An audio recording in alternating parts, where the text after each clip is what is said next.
नमस्कार दोस्तों, मैं हूं अजय चौधरी। आज आपके सामने फिर से एक नई वीडियो के साथ। और देखिए साथियों, आज का जो वीडियो है वो बहुत ज़्यादा महत्वपूर्ण है। मुख्य रूप से सेकेंड ग्रेड के जो विद्यार्थी हैं, फर्स्ट पेपर में सभ्यताओं का एक बहुत महत्वपूर्ण टॉपिक है। पिछले साल भी सेकेंड ग्रेड के फर्स्ट पेपर में 3 क्वेश्चन आए थे। तो एवरेज जो है वो 3 से 4 क्वेश्चन जो हैं वो 100 क्वेश्चन में से इन सभ्यताओं में से आते हैं। तो आप देख सकते हैं कि कितने महत्वपूर्ण हैं। 4 सभ्यताएं हैं जो कि आपके सिलेबस में है सेकंड ग्रेड में: कालीबंगा, आहड़, बैराठ और गणेश्वर। आज इन चारों सभ्यताओं के बारे में हम बात करेंगे। जितने भी महत्वपूर्ण फैक्ट हैं वो सभी मैंने इसमें शामिल करने का प्रयास किया है। इसके साथ ही इस वीडियो के लास्ट में 20 क्वेश्चन करेंगे हम। और उन 20 क्वेश्चनों के बाद में एक नेक्स्ट वीडियो मैं और बनाऊंगा अलग से, जिसमें लगभग 50 क्वेश्चन 50 क्वेश्चन होंगे इन सभ्यताओं के। उसके बाद में आपको और ज़्यादा इसमें कोई प्रयास करने की आवश्यकता नहीं है। आप आराम से जो अपने क्वेश्चन है वो एग्जाम में सही कर सकते हैं। बाकी और भी जो विद्यार्थी एग्जाम दे रहे हैं सबके एग्जाम में आते हैं ये जो सभ्यताओं से संबंधित क्वेश्चन है। तो शुरू से लास्ट तक पूरे वीडियो को ध्यान से सुनिएगा और इसके साथ ही वीडियो को लाइक ज़रूर कीजिएगा और ज़्यादा से ज़्यादा अपने मित्रों के साथ में इसे शेयर कीजिए। देखिए, हमारा टॉपिक है राजस्थान की सभ्यताएं। राजस्थान की सभ्यताओं में सबसे पहली सभ्यता है कालीबंगा। कालीबंगा जो है ये वर्तमान में किस जिले में है? हनुमानगढ़ जिले में है। और देखिए, इनका जो मैं आपको पढ़ा रहा हूँ, इनका जो मेन सोर्स है वो ये किताबें हैं। जैसे ये कक्षा 11 की किताब है, माध्यमिक शिक्षा बोर्ड, राजस्थान का इतिहास और संस्कृति प्राचीन काल से वर्तमान तक। तो ये जो किताबें हैं, इन किताबों का, ऐसी किताबों का प्रयोग किया है मैंने, तो ये ऑथेंटिक मैटर में से मानी जाती है। अब तो हम बात कर रहे थे कालीबंगा के बारे में। कालीबंगा जो है ये वर्तमान हनुमानगढ़ जिले में है। हनुमानगढ़ जिले में 3 महत्वपूर्ण जो स्थल हैं, एक तो कालीबंगा है, उसके बाद में है पीलीबंगा और तीसरा है रंग महल। तो ये 3 हनुमानगढ़ जिले में है। कालीबंगा जो है वो एक सिंधु घाटी सभ्यता के समय की मानी जाती है ये। और जो दशरथ शर्मा है उन्होंने कालीबंगा को सिंधु घाटी सभ्यता की तीसरी राजधानी भी कहा है। और आज़ादी के बाद में भारत में जो सबसे पहला खोजा गया स्थल है वो कौन सा है? वो कालीबंगा ही है। क्या मतलब होता है? देखिए, बंगा जो है ये पंजाबी जो भाषा के वर्ड है, बंगा बंगा जो बोलते हैं, क्या मतलब होता है इसका? काले रंग की चूड़ियाँ। अब काले रंग की चूड़ियाँ, क्योंकि काले रंग की चूड़ियाँ वहाँ से मिली है, प्राप्त हुई है, तो इसे कालीबंगा कहने लगे। और आसपास नदी कौन सी बहती थी? क्योंकि हर सभ्यता के पास में नदी जरूर है। जब नदी होगी तो ही आसपास में सभ्यता विकसित होगी। बिना पानी के कुछ नहीं हो सकता। इसलिए चाहे आप सिंधु सभ्यता है, चाहे हड़प्पा स्थल है, चाहे मोहनजोदाड़ो है, चाहे लोथल है, जो भी सभ्यता है, आहड़ है, बालातल है, हर सभ्यता के पास में आपको कोई ना कोई नदी जरूर होगी। यहां कौन सी नदी है? सरस्वती नदी। ये पहले नाम था। जो अब कौन सी नदी है वहां का? घग्गर नदी का नाम आता है। सरस्वती नदी थी पहले प्राचीन समय में यहाँ पे, और इसी का ही दूसरा नाम था दरसदती नदी। ये एक ही नाम है। ये हड़प्पा कालीन है। समय क्या माना जाता है?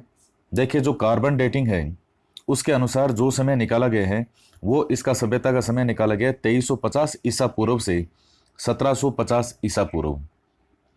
अब देखिए, थोड़ा सा चेंज भी मिल जाता है। कई जगह 2250 से 1750 है, 2300 से 1700 है।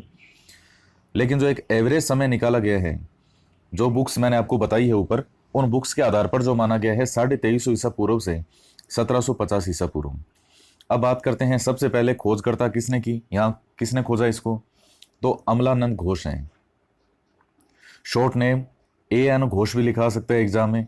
कब खोज की गई थी? तो 1952 में इनके द्वारा खोज की गई।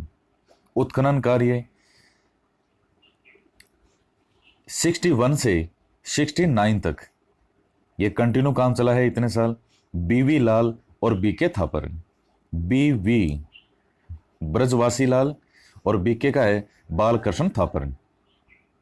देखिए, उत्खनन कार्य होता है उसको, उस पर कार्य करना, उसको खोदना, तो उसमें से रोज नई नई चीजें मिली है ही नहीं। अब देखिए, इसको याद कैसे करेंगे आप कि कालीबंगा का अमलानंद घोष और BV लाल और BK थापर। अब देखिए याद कैसे करेंगे इसको। देखिए अमल क्या होता है, अमल आप जानते हैं, जो अफीम है उसको देसी भाषा में अमल कहते हैं। और अमल दिखने में कैसा होता है, काला होता है। घर में गांव में बड़े बुजुर्गों में आज भी लेते हैं थोड़ा बहुत। तो देखिए जो अमल है, अमल का रंग कैसा होता है, काला, काला होता है अमल। और जब आदमी ने अमल खाया तो उसकी बीवी क्या होगी, लाल होगी। लाल से मतलब गुस्से में लाल। जब काला जो अमल होता है वो जब आदमी ने खाया तो उसकी बीवी लाल हो गई और उसने क्या लगा दिया, उसके थप्पड़ लगा दिया। अमल का रंग कैसा होता है, काला। और जब आदमी अमल खाएगा तो उसकी बीवी क्या हो जाएगी, गुस्से में लाल हो जाएगी। और लाल हो गई तो बीवी ने उसके क्या लगा दिया, थप्पड़ लगा दिया। तो अब जैसे जैसे याद कर सकते हैं। अब देखिए विशेषताओं के बारे में बात करें तो सबसे पहला है, यहां पर जूते हुए खेत के साक्ष्य मिले हैं। जुताई के, जैसे मान लीजिए जो हल का जो फाल होता है वो लकड़ी का फाल प्राप्त हुआ है, तो जूते हुए खेत के साक्ष्य जो हैं वो इसमें प्राप्त होते हैं। ये बहुत महत्वपूर्ण विशेषताएं हैं जो भी आपके सामने है। 7 हवन कुंड प्राप्त हुए हैं, यानी यहाँ पर यज्ञ भी होते थे, यज्ञ वेदिकाएं। 2 फसलें एक साथ लिए जाने के प्रमाण मिले हैं, सरसों और चना के। अलंकृत ईंटें, ईंटों पर जो है वो सुंदर सी जैसे डिजाइन वगैरह बनाई हुई हो।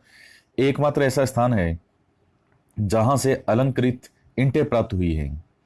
युग्मित समाधान, 2 शव एक साथ गाड़े जाते थे, महिला पुरुष, तो ये युग्मित समाधान यहां से प्राप्त हुए हैं। सबसे पहले भूकंप के जो साक्ष्य हैं वो हमें यहां से प्राप्त होते हैं।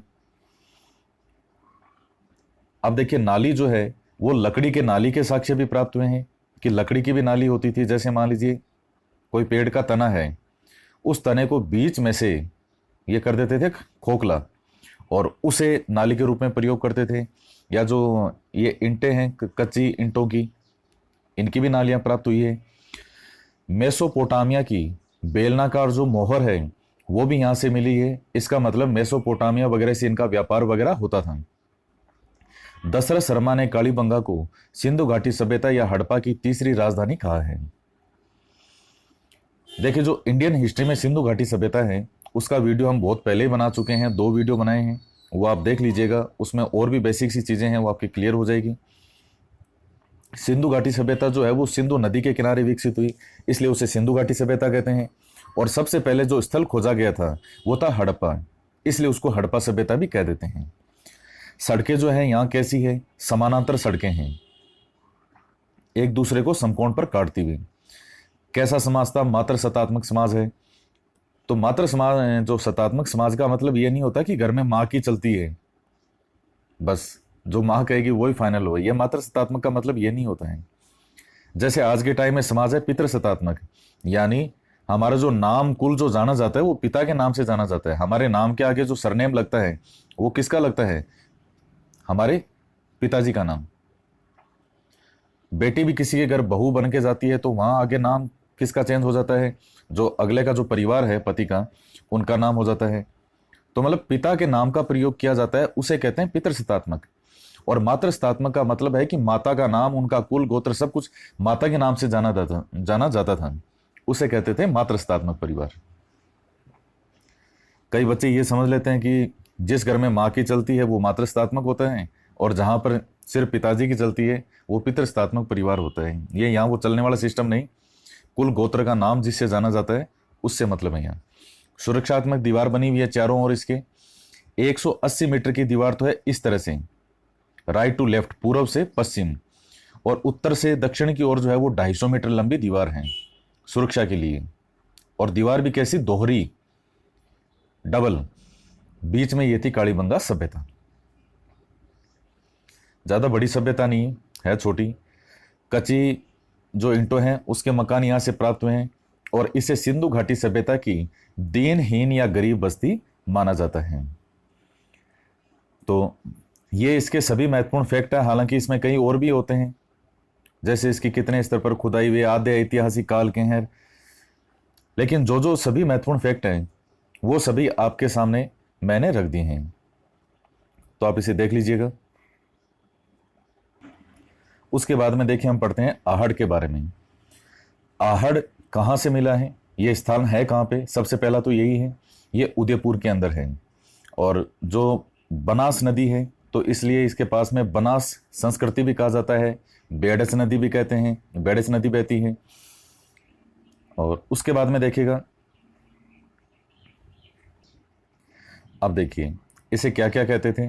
ताम्रवती नगरी, क्योंकि जो ताम्र युगीन सभ्यताएं हैं उसमें नाम आता है आहड़ का, तांबे के उपकरण मिले हैं। इसके प्राचीन नाम आहड़ के क्या हैं? आघाटपुर हैं, धूलकोट है, आघाट दुर्ग भी कहते थे। और देखिए मेवाड़ के इतिहास की बात करें तो वहाँ एक 9वीं शताब्दी में एक शासक हुए थे 952 के आसपास, अलट या अलहट, मेवाड़ में। उन्होंने आहड़ को अपनी दूसरी राजधानी भी बनाया था। तो काफ़ी प्राचीन काल का इतिहास है इसका। अब बात करते हैं उत्खनन कार्य। 1953 में अक्षत कीर्ति व्यास के द्वारा किया गया। उसके बाद 1956 में आरसी अग्रवाल के द्वारा, यानी आरसी अग्रवाल से मतलब है रतन चंद्र अग्रवाल। और 1961-62 में एच.डी. सांकलिया और वी.एन. मिश्र के द्वारा। हंसमुख धीरजलाल सांकलिया ये पुणे यूनिवर्सिटी में प्रोफेसर थे, और वीरेंद्रनाथ मिश्र। आपको ये नाम याद कैसे करने हैं, थोड़ा सा ध्यान से याद कीजिएगा इनको। कि कीर्ति जो है, कीर्ति अपनी इस बात पे अड़ गई। आहड़ से आप याद कर लीजिए, अड़ना क्या होता है? किसी चीज पे जिद करना। कीर्ति अपनी इस बात पे अड़ गई कि घर में जब तक फुल एचडी टीवी नहीं आएगा तब तक वो रोटी चपाती नहीं बनाएगी। कैसे याद करेंगे? कीर्ति इस बात पे अड़ गई कि घर में जब तक full HD Sankalia HD TV नहीं आएगा तब तक वह आरसी रोटी चपाती नहीं बनाएगी। और जब फुल एचडी टीवी आ जाएगा तो वो घर में सबको क्या खिलाएगी? मिश्री खिलाएगी। तो आप जैसे चाहे इसको याद कर सकते हैं। 2 4 5 बार अगर आप इसको सोच के बोलेंगे तो उसके बाद में ये नाम आपके एक साथ आपको याद हो जाएंगे। 80-90% जो क्वेश्चन है वो इन्हीं चीज़ों में से आते हैं। उसके बाद में लाल, भूरे और काले मिट्टी के जो बर्तन हैं, जो मर्द भांड है, मर्द भांड होता है मिट्टी के बर्तन या मिट्टी के घड़े, तो ये यहाँ से बहुत ज़्यादा मात्रा में प्राप्त हुए। ये एक बहुत मुख्य विशेषता है, ये इसकी ध्यान रखिएगा। पिछले साल 2nd ग्रेड में जो क्वेश्चन आया था वो इन्हीं में से है, आपको बताएंगे अभी आगे। लाल, भूरे और काले मिट्टी के मर्द भांड जो है बर्तन हैं वो काम में लिए जाते थे।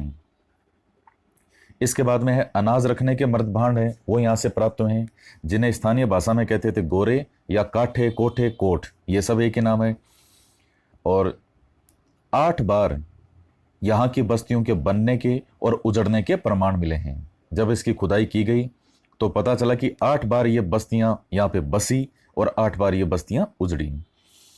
एक ही परिवार में, जैसे संयुक्त परिवार को भी यहाँ हमें देखने को मिलता है, एक ही घर में हमें एक साथ 6 चूल्हे प्राप्त हुए हैं। यानी संयुक्त परिवार व्यवस्था भी रही होगी, बड़े परिवार साथ में रहे होंगे। गोपीनाथ शर्मा ने जो इसका सबसे बेस्ट टाइम बताया है वह है 1900 ईसा पूर्व से 1200 ईसा पूर्व के बीच का समय। इसके अतिरिक्त बनासियन बुल, यहाँ से जो बैल प्राप्त हुआ है, जो मिट्टी की मूर्ति प्राप्त हुई है, तो उस बैल को बनासियन बुल की संज्ञा दी गई है। ये इसी आहड़ से संबंधित हैं। शव को आभूषण सहित गाड़ते थे। बनास नदी के किनारे होने के कारण बनास संस्कृति कहते थे।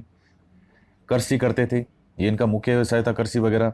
रंगाई छपाई से भी परिचित थे, जैसे कपड़े वगैरह है उन पे इस तरह की चीज़ें मिली है छपाई वाली। पानी सोखने के लिए इन्होंने बड़ा शानदार सिस्टम कर रखा था कि जैसे एक गड्ढा खोद देंगे 15-20 फीट बड़ा, उसमें जो घड़े हैं ये एक के ऊपर एक स्थापित कर देंगे, तो जो घड़े हैं वो पानी को सोखने का काम करेंगे। तो बड़ा शानदार सिस्टम बना रखा था इन्होंने कि पानी सोखने के गड्ढे के लिए ये गड्ढा खोद देंगे, इसमें घड़े एक के ऊपर एक इस तरह से बैठा देंगे कि वो पानी को धीरे धीरे धीरे धीरे सोखते जाएंगे। देखिए एक चीज का ध्यान रखिएगा, ताम्रवती नगरी कहा जाता है आहड़ को, और ताम्र युगीन सभ्यताओं की जो जननी है वो कहा जाता है गणेश्वर सीकर को। ये डिफरेंस ध्यान में रखिएगा। ताम्रवती नगरी कहते हैं आहड़ को, और ताम्र युगीन सभ्यताओं की जननी, जननी क्या होती है? माता होती है, जन्म देने वाली। यानी जो गणेश्वर सभ्यता जननी है, इसका मतलब गणेश्वर इन सभी ताम्र युगीन सभ्यताओं में सबसे पहले की है। अभी पढ़ेंगे, वो सबसे प्राचीन है इनमें। जैसे इसका टाइम 1900 से 1200 ईसा पूर्व है, तो इसका उनसे भी पहले है। अब नेक्स्ट देखते हैं। ये देखिए, ये गणेश्वर है सीकर में, कहा, नीम का थाना, वहां गणेश्वर का टीला और वहां इसकी खुदाई हुई, खोज हुई। कौन सी नदी के किनारे है? कांतली नदी के किनारे। आप जब पढ़ते भी हैं जो आंतरिक प्रवाह की नदियां हैं ज्योग्राफी में, जो मौसम के हिसाब से आती है और थोड़े समय बाद में लुप्त हो जाती हैं, तो वो कांतली नदी है। जैसा कि आपको बताया मैंने कि इसका जो समय है, कार्बन डेटिंग के आधार पर जो डीपी अग्रवाल हैं उन्होंने ये बताया कि 2800 ईसा पूर्व के लगभग इसका समय माना जाता है, यानी पूर्व हड़प्पा कालीन, हड़प्पा से भी पूर्व। तो चूंकि सबसे प्राचीन है, इसलिए प्राचीन किसमें? जो ताम्रयुगीन सभ्यताएं उसमें, इसलिए इसके भारत की ताम्रयुगीन सभ्यताओं की जननी कहा जाता है। जननी नाम पूछे तो गणेश्वर, यानी गणेश भगवान याद कर लीजिएगा। अब उसके बाद में बात करते हैं कि खोज सबसे पहले यहां पर जो है ये इस स्थल के बारे में किसने बताया? 1977 में आरसी अग्रवाल के द्वारा बताया गया। 78-79 में फिर और इसके बारे में उत्खनन कार्य किसके द्वारा? विजय कुमार के द्वारा। अब आप इसको याद कैसे करेंगे? आपको ये दो नाम याद करने हैं। कैसे याद करेंगे? ऐसे याद कर लीजिएगा कि गणेश जो है, गणेश जी के आशीर्वाद से, आर से याद कर लीजिएगा रतन, जो कि इनकी फुल फॉर्म भी है। गणेश जी के आशीर्वाद से रतन को हमेशा क्या मिलती है? विजय मिलती है। गणेश जी के आशीर्वाद से रतन यानी आरसी अग्रवाल, रतन चंद्र अग्रवाल, रतन को हमेशा क्या मिलती है? विजय मिलती है। और यहां जो भी उपकरण हमें प्राप्त हुए हैं, उन उपकरणों में वो जिस चीज से बने हैं उनमें 99% किसका इस्तेमाल हुआ है उनको बनने में? तांबे का इस्तेमाल हुए हैं। जैसे कुल्हाड़े, भाले, तीर, मछली, ये मछली पकड़ने का कांटा, ये बहुत इंपॉर्टेंट है, इसमें से बहुत पूछता है, ये मछली पकड़ने का कांटा कहां से प्राप्त हुए हैं? तो हमें इस गणेश्वर से प्राप्त हुए हैं। 2000 तांबे के उपकरण प्राप्त हुए हैं हमें यहां से, और उनमें 99% जो है वो किसका इस्तेमाल हुआ है? धातु का, तांबे का इस्तेमाल हुआ है। पास में क्या था? पास में यह झुंझुनू में खेतड़ी, तो खूब तांबा आता था वहां से, और यहां पर यह सभ्यता जो विकसित हुई। तो ये ध्यान में रखिएगा, ये आपके सामने जो है। अब बात करते हैं बैराट के बारे में। देखिए, बैराट जो है ये वर्तमान जयपुर में है, और इस बैराट का ही प्राचीन नाम है विराटनगर। जब महाभारत में आप देखते हैं कि पांडवों को 1 वर्ष का जो अज्ञातवास भी मिला था, 12 वर्ष का वनवास और 1 वर्ष का अज्ञातवास, यानी वो किसी के अगर सामने आगे उनकी पहचान उजागर हो गई तो फिर से उनको 12 साल का वनवास निकालना पड़ेगा। तो 1 साल का जो उन्होंने वनवास है वो इसी विराटनगर में निकाला था। आज का ये क्या कहलाता है? बैराट कहलाता है। तो मत्स्य नगर की राजधानी हुआ करती थी विराटनगर। जब आप महाजन पद भी पढ़ते हैं, 600 ईसा पूर्व से 322 ईसा पूर्व का जो मध्य का काल है वो महाजन पद काल कहलाता है, और 16 महाजन पद वे थे। महाजन पद पे इंडियन हिस्ट्री में मैं वीडियो बना चुका हूं, वो आप देख लीजिएगा। अंग, मगध, काशी, कौशल, वजी, मल, चेदी, वत्स, कुरु, पांचाल, मत्स्य, सूरसेन, अश्मक, अवंती, कंबोज और गांधार। तो इसमें देखिए मत्स्य, मत्स्य की राजधानी कौन सी थी? विराटनगर। कौन सी नदी के किनारे? बाणगंगा नदी के मुहाने पर। इसमें बै बै से बहुत नाम शुरू हैं। बैराट, ये बै, यहां भी बै है। इसमें कई पहाड़ियां हमें निकली है, वो आपको ध्यान में रखनी है। जैसे बीजक की डूंगरी है, भीम की डूंगरी है, तो ये नाम आप ध्यान में रखिएगा।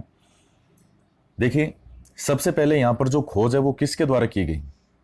कैप्टन बर्ट के द्वारा 1837 में बीजक की डूंगरी से भाबरू शिलालेख जो है ये इनके द्वारा खोजा गया।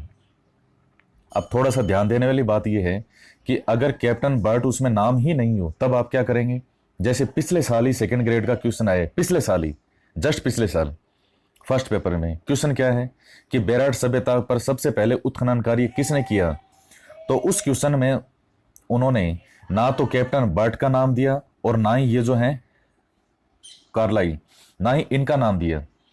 उन्होंने नाम दिया डायरेक्ट दयाराम साहनी, और बाकी के कुछ दो दूसरी सभ्यताओं के जो हैं उनका नाम दिया उसने। तो फिर आप सही कौन सा करेंगे? दयाराम साहनी करेंगे। लेकिन अगर दयाराम साहनी के साथ कैप्टन बर्ट आ गया तो फिर तो नो डाउट कैप्टन बर्ट ही होगा, क्योंकि सबसे पहले जो यहाँ पर खोज जो उत्खनन है वो कैप्टन बर्ट के द्वारा ही करवाए गए हैं इसी बैराट में।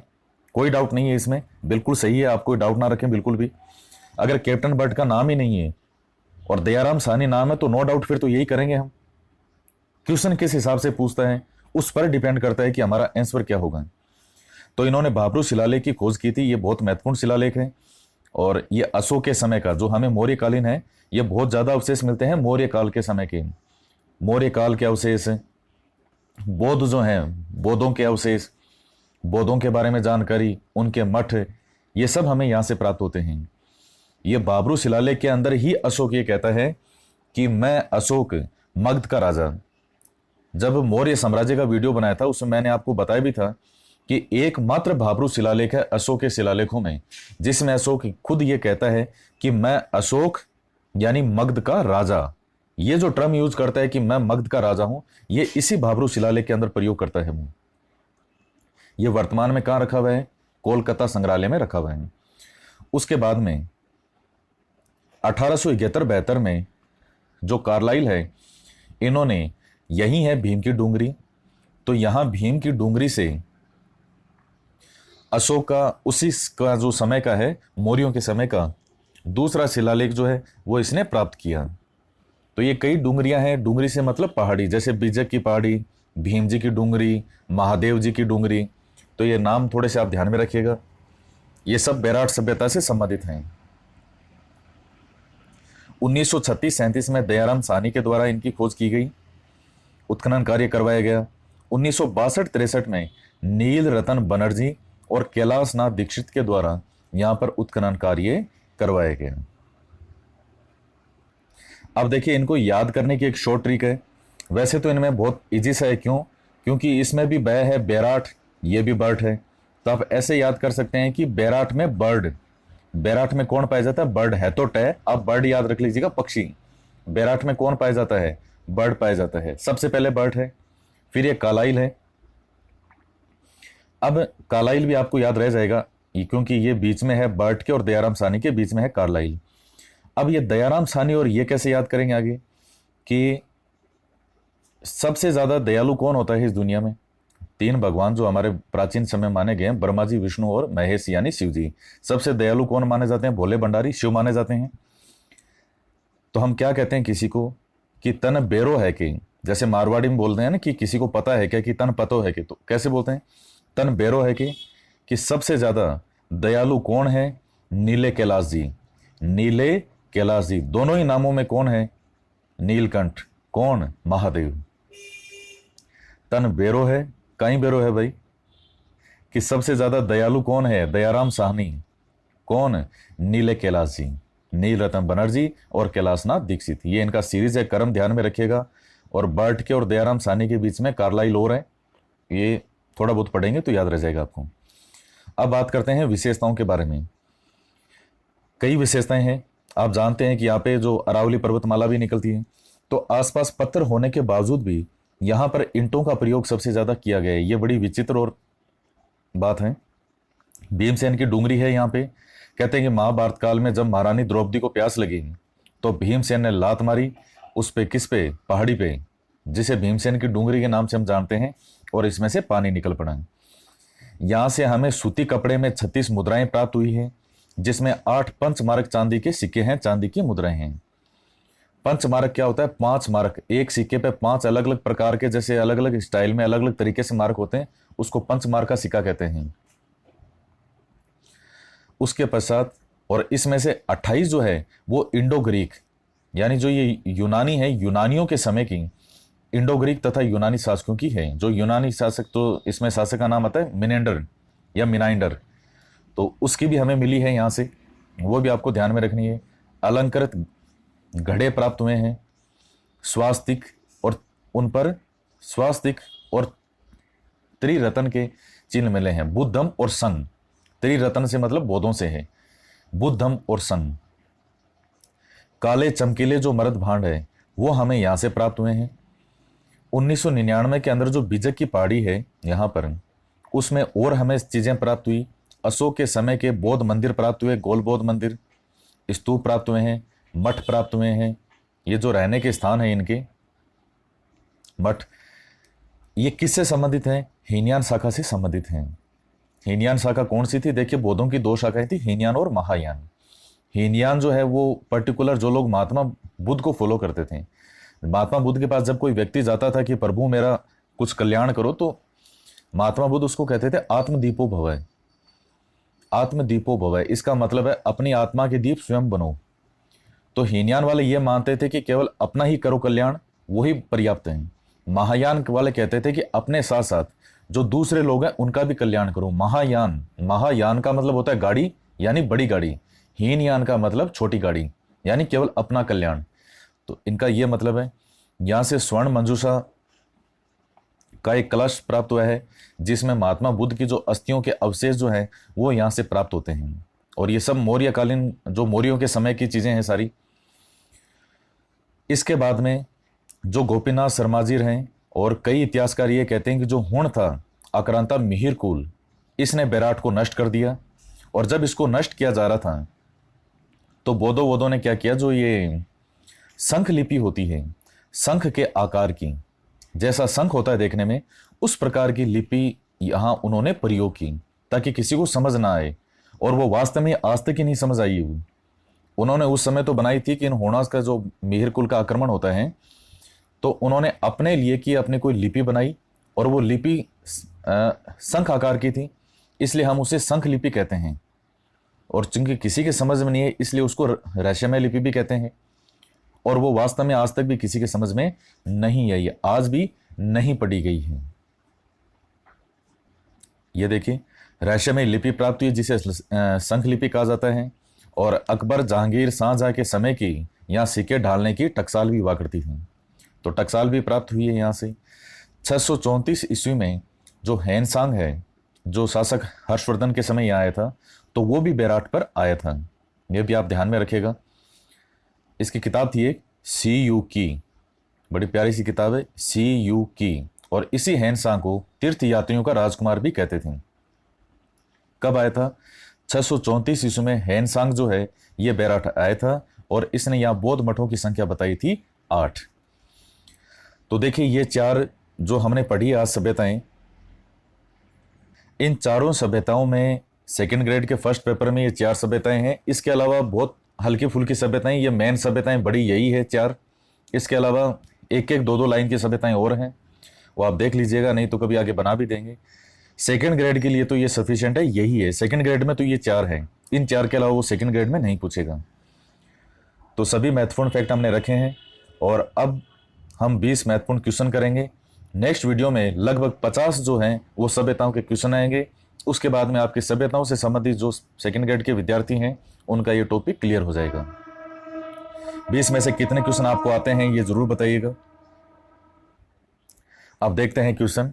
ये सब एग्जाम में आए हुए क्वेश्चन है, और जो नेक्स्ट वीडियो में बनाएंगे वो भी एग्जाम में आए हुए क्वेश्चन है। पहला क्वेश्चन है, ब्रोच गुजर नामक एक ताम्रपत्र के आधार पर राजपूतों को यूची जाति का वंशज मानते हुए इनका संबंध कुषाण जाति से किसने जोड़ा है?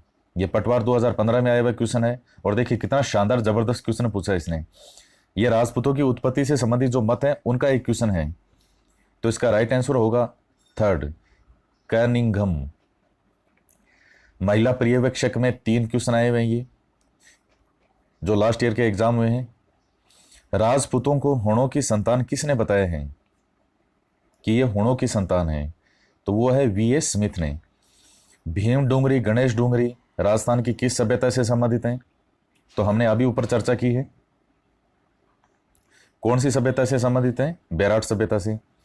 दोहरी रक्षा प्राचीर के साक्ष्य राजस्थान की किस सभ्यता से प्राप्त हुए हैं? ये भी महिला पर्यवेक्षक एग्जाम में है। तो याद कीजिए कौन सी सभ्यता आपको जब समय मैंने बताया था कि इधर 180 तीर, इधर ऐसे तीर, उस समय बताया था कि सुरक्षा के लिए दीवार है, और सिंगल दीवार नहीं, डबल। कालीबंगा सभ्यता। A survey work of ancient sites along the lord Saraswati river किसका कार्य था? तो किसने इस संबंधित में ये लिखा है सारा? ये आपके नहीं है, खैर सेकंड ग्रेड का नहीं है, फिर भी आपको बता देते हैं, क्वेश्चन आ गया है तो। ओरेल स्टेन, ये इनके द्वारा लिखे गए आर्टिकल हैं। निम्न में से कौन सा विद्वान गुहिलोतों की ब्राह्मण उत्पत्ति के सिद्धांत के विरुद्ध है?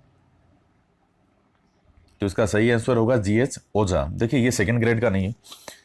अब जो नेक्स्ट क्वेश्चन है ये सेकंड ग्रेड के हैं। कौन सा कथन सही है? गणेश्वर एक उत्खनन स्थल नहीं है।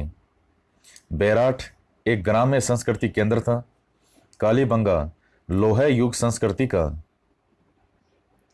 एक उदाहरण था और आहड़ वासियों का महत्वपूर्ण व्यवसाय ऐसे तांबे को गलाना और ताम्र वस्तुएं बनाना था। इसमें जो फोर्थ वाला है आहड़ वासियों वाला, इसको छोड़ करके बाकी सारे गलत हैं। फोर्थ है वो इसका राइट आंसर है। किस इतिहासवेता ने कालीबंगा को सिंधु घाटी साम्राज्य की तीसरी राजधानी कहा है? यह आरपीएससी सेकंड ग्रेड 2013 में आया हुआ क्वेश्चन है। ये ऊपर वाला भी 2013 में आया हुआ है। क्या होगा इसका राइट आंसर? आपको बताया था दशरथ शर्मा ने। देखिए ऊपर वाला आप समझ गए होंगे ये तीन गलत क्यों है। गणेश्वर एक उत्खनन स्थल नहीं है। क्यों नहीं है? बिल्कुल है। और जबकि उत्खनन स्थल तो क्या, हमारा जो सिलेबस है सेकंड ग्रेड का उसका एक टॉपिक भी है। बेराट एक ग्राम्य संस्कृति है? नहीं, ग्राम्य संस्कृति नहीं है भाई। वो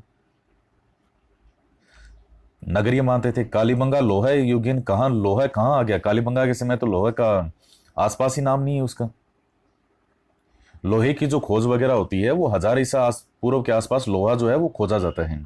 और उससे पहले कालीबंगा सभ्यता तो जो प्राक हड़प्पा की मानी जाती है, मिट्टी की चीजें प्रयोग करते थे, हल भी प्रयोग करते थे। वो लकड़ी के फाल के हल हैं, तो लोहा होता तो उससे बनाते। उसके बाद ये सारे सेकंड ग्रेड के क्वेश्चन हैं जो 2010 में, इनमें 13 में आए हुए हैं। किसने 1950-51 में कालीबंगा की पहचान की थी? अब देखिए आपको 1952 बताया, इन्होंने 50-51 लिख दिया, तो कोई ऐसा नहीं है कि भाई कब क्या लिखेंगे। इसका राइट आंसर है अमलानंद घोष, ए घोष। बनास संस्कृति निम्न में से किस स्थल से संबंधित है? बनास संस्कृति याद कीजिए, कौन सी सभ्यता के पास में बताई थी आपको? उदयपुर में बताई थी आहड़ सभ्यता, क्योंकि बनास नदी मुख्य नदी है वहां की और उसके आसपास सभ्यता हुई, इसलिए इसको बनास संस्कृति भी कहते हैं। प्राचीन गणेश्वर सभ्यता के अवशेष कहां से प्राप्त हुए हैं? अब बिना ऑप्शन के बताइए आप। रिंगस जयपुर में ये नहीं होगा, गंगानगर नहीं होगा, पलसाना सीकर में ये भी नहीं है। नीम का थाना सीकर जो है वहां पर है गणेश्वर का टीला। राइट आंसर होगा नीम का थाना। बिजक पहाड़ी कहां स्थित है? थोड़ी देर पहले ही आपको बताया, ये भी सेकंड ग्रेड क्वेश्चन में आए हुए, सब आपके आए हुए क्वेश्चन है। विराटनगर में। किस प्राचीन सभ्यता के केंद्र को ताम्रवती नाम से भी जाना जाता था? अब इसमें गणेश्वर भी है और आहड़ भी है। अब आप सोचिए क्या होगा। इसने सिर्फ ताम्रवती पूछा है तो हम आहड़ करेंगे, और अगर इसने ताम्रवती की जननी पूछ लेता तो फिर हम गणेश्वर करते। राजस्थान के किस वर्तमान जिले में गणेश्वर स्थल स्थित है? ये कनिष्ठ सहायक वाले में आया हुआ है। इसका राइट आंसर क्या है? सीकर। राजस्थान के किस जिले में पूर्व हड़प्पा सभ्यता के व्यापक अवशेष प्राप्त हुए हैं? अब ये पूर्व हड़प्पा सभ्यता के कहां से प्राप्त हुए हैं? तो आप सोचिए किससे? कालीबंगा। कालीबंगा है कहां? हनुमानगढ़ में है। नेक्स्ट क्वेश्चन है, कालीबंगा सभ्यता को सर्वप्रथम प्रकाश में लाने का श्रेय किसको जाता है? कालीबंगा और काला क्या होता है? अमल होता है। अमल होता है काला, काले रंग का क्या होता है? अमल होता है। तो कालीबंगा से अमलानंद घोष। किस पुरातात्विक स्थल से जूते हुए खेत का साक्ष्य मिला है? जूता हुआ खेत, खेत को जोता जाता था। किस में? कालीबंगा में। आपको जो विशेषताएं बताई थी उसमें सबसे पहली विशेषता यही थी, जूते हुए खेत के साक्ष्य। राजस्थान राज्य के पुनर्गठन से पूर्व सर्वप्रथम सन 1934 में ताम्र सामग्री की प्राप्ति का स्थान है परबसर तहसील। यह आरपीएससी सेकंड या आरपीएससी थर्ड ग्रेड 2007 में आया हुआ है। तो अब देखिए इसका राइट आंसर क्या होगा। इसका राइट आंसर होगा कुराड़ा। यह परबसर तहसील का है।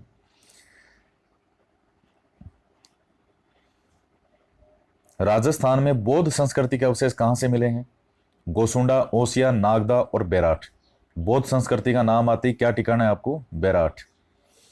गणेश्वर का टीला जहां से ताम्र युगीन अवशेष मिले हैं कहां स्थित है? तो इसका आंसर है सीकर। तो देखिए क्वेश्चन किस प्रकार से बार बार रिपीट होने हैं। 20 क्वेश्चन कंप्लीट किए, आपको कितने आते थे जरूर बताइएगा। वीडियो को लाइक जरूर कीजिए, शेयर कीजिए, और नेक्स्ट वीडियो जो बनाएंगे 1-2 दिन में बना देंगे सभ्यताओं का। अभी लगातार मुझे सिटी से बाहर आना जाना पड़ रहा है, तो बस यही प्रॉब्लम हो रही है कि कंटिन्यू जो है वो रोज़ के 1-2 वीडियो अपलोड नहीं हो पा रहा, प्रॉब्लम हो रही है, लेकिन फिर भी पूरी कोशिश कर रहा हूँ मैं। कि डेली का एक वीडियो तो लगभग आपको मिल ही जाए, फर्स्ट ग्रेड वालों को भी और सेकंड ग्रेड वालों को भी। तो नेक्स्ट वीडियो बनाएंगे, लगभग 50-55 क्वेश्चन होंगे उसमें, और वो सभी इसमें आए हुए क्वेश्चन हैं पिछले एग्जाम में। तो मित्रों, आज की वीडियो में इतना ही। मिलते हैं नेक्स्ट वीडियो में एक नए टॉपिक के साथ। जय हिंद, जय भारत।